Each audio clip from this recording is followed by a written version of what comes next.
Isipin nyo to, paano kung pagsamahin natin ang isang anime studio, isang cybersecurity firm, at isang teleradio network? Parang nakakalula, di ba? Welcome dito sa ating explainer kung saan hihimayin natin ang isang napaka-ambisyosong business proposal na isinulat ni Rodrigo N. Abasola.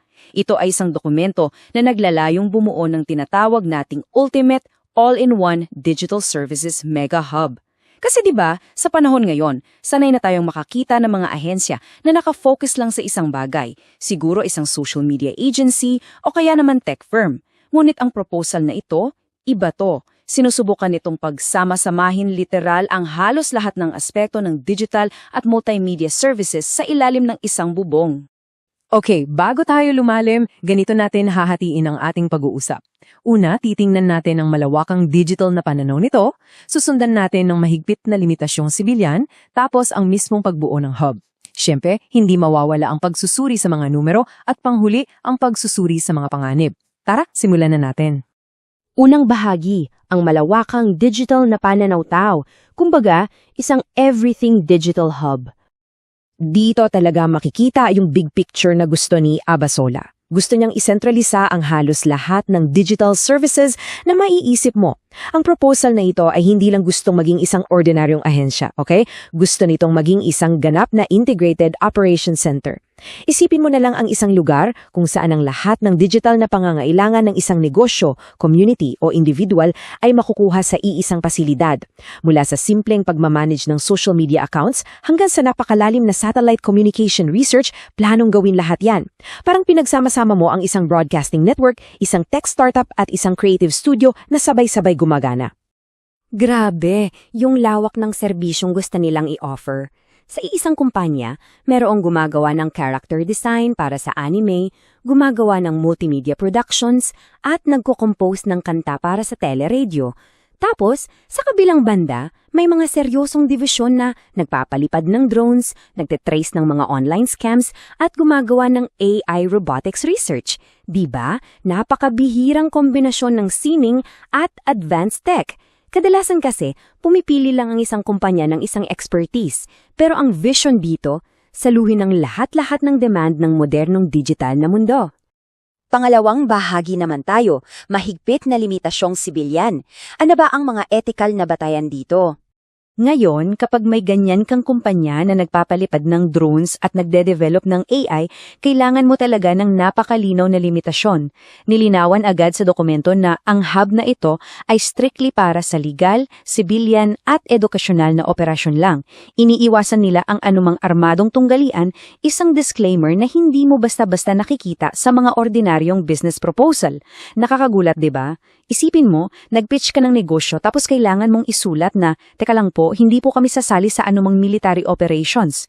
Ibig sabihin lang niyan, alam nilang ganun kapangyarihan yung teknolohiyang hawak nila.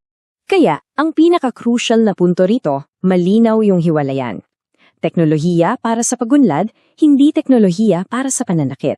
Habang plano nilang magturo ng drone operations at satellite research, tahasan nilang ipinagbabawal ang anumang kinalaman sa combat control na kakapinsalang cyber activities o kaya weaponized AI.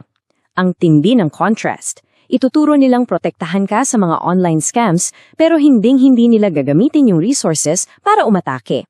Garantiya ito na ang hub ay mananatiling ligtas at kapaki-pakinabangan talaga para sa komunidad.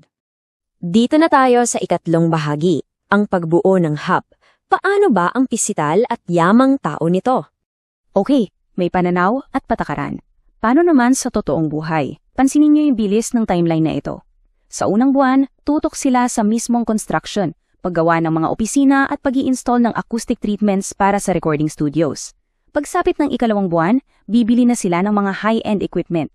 Pinag-uusapan natin dito mga Intel i9 na computers at mga Starlink internet kits. Tapos, sa ikatlong buwan, papasak na agad ang recruitment phase. Bale, sa loob lang ng 3 buwan, maitatayo at mapapatakbo na nila ang buong operasyon. Napaka-agresibong schedule para sa isang mega hub. At para tumakbo ang lahat ng yan ng mabilis, kailangan nila ng matinding manpower. Isipin nyo na lang ang vibe sa opisinang ito. Meron kang mga anime artists na nakafocus sa pagdodrawing. Paglabas mo ng pinto, maririnig mo yung mga audio technicians na nag-i-edit ng broadcast. Sa kabilang kwarto naman, may cybersecurity support staff na seryosong nagtitrace ng mga scams. Samantala, ang mga call center agents ay abala sa pakikipag-usap sa mga kliyente. Isang napaka-diverse, maingay at dinamikong ecosystem sa ilalim lang ng isang operations manager. Pang-apat na bahagi, pagsusuri sa mga numero. Handa na ba kayo sa mga nakakagulat na pananalapi? Dito na tayo sa pinaka-exciting na part, ang mga numero para mapatakbo to. Pagdating sa puhunan, may mapapansin agad tayong nakakagulat na detalye. Para sa isang malaking enterprise na may mga studios at advanced tech, ang grand total capital requirement nila ay nasa 5.2 million pesos lang. Kung iisipin mo, sa panahon ngayon, presyo lang yan ng isang maliit na kondo sa Maynila, di ba? Pero dito, pambuo na ito ng isang buong tech empire. Pinagkasya nila yung budget para mabili ang pinakamahalagang kagamitan at masigurong may pondo pa sa unang mga buwan ng operasyon. Pero, teka, eto yung numerong talagang mapapanganga ka. Ang projected na taunang return on investment o ROI ng proposal na to, umaabot ng 690%. Yup, narinig nyo yan ng tama, 690% o bawat taon. Sa mundo ng pagnenegosyo, bihira kang makakita ng ganyang klaseng projection. Kadalasan nga masaya na ang kumpanya sa 20 o 30% tubo, pero dahil sa pinagsama-samang lakas ng mga digital services nila, naniniwala ang may akda na mababawi ang puhunan ng halos 7 beses sa loob lang ng isang taon.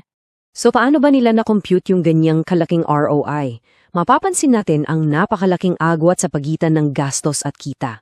Ang estimated na buwan ng operating expenses o yung panswerdo at maintenance ay nasa humigit kumulang 1.15 million pesos. Pero ang target na buwan ng kita, pumapalo sa 4.25 million pesos. Ang inaasahan nila, sasabog talaga ang kita kapag pinagsabay-sabay mo yung anime production, ads, social media, at cybersecurity. Kumbaga, kapag kumuha ka ng isang service, napakadaling i-cross-sell ang iba pang services dahil nasa iisang bubong lang ang lahat.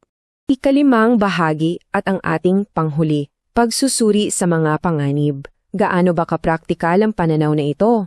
Siyempre, napakadaling maglagay ng malalaking numero at porsyento sa papel, kaya ibalik natin sa realidad ang proposal na ito. Ipinapakita dito na alam din naman ng may akda ang mga posibleng balakid. Aminado siya sa mabilis na pagkaluma ng teknolohiya, yung tinatawag nating tech obsolescence, at hindi rin biro ang mag-manage ng ganito karaming magkakaibang departamento. Pero inilalaban ng proposal na kayang tabunan ng mga kalakasan ang mga bantang ito. Marami silang pinagkukunan ng kita at sumasakay sila sa patuloy na lumalagong industriya ng digital media na talagang may potensyal para mag-expand globally.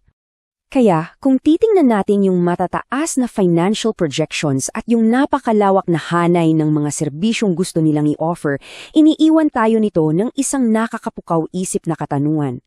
Ang pagsasama-sama ba ng anime production, social media marketing at cybersecurity sa iisang bubong ang tunay na magiging blueprint para sa mga negosyo sa hinaharap?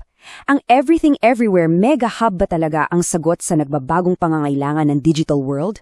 Marahil, ang proposal na ito ni Rodrigo Abasola ay isang maagang silip sa kung ano ang susunod na mangyayari sa industriya. Maraming salamat sa pagsama nyo sa paghimay nito. Hanggang sa muli.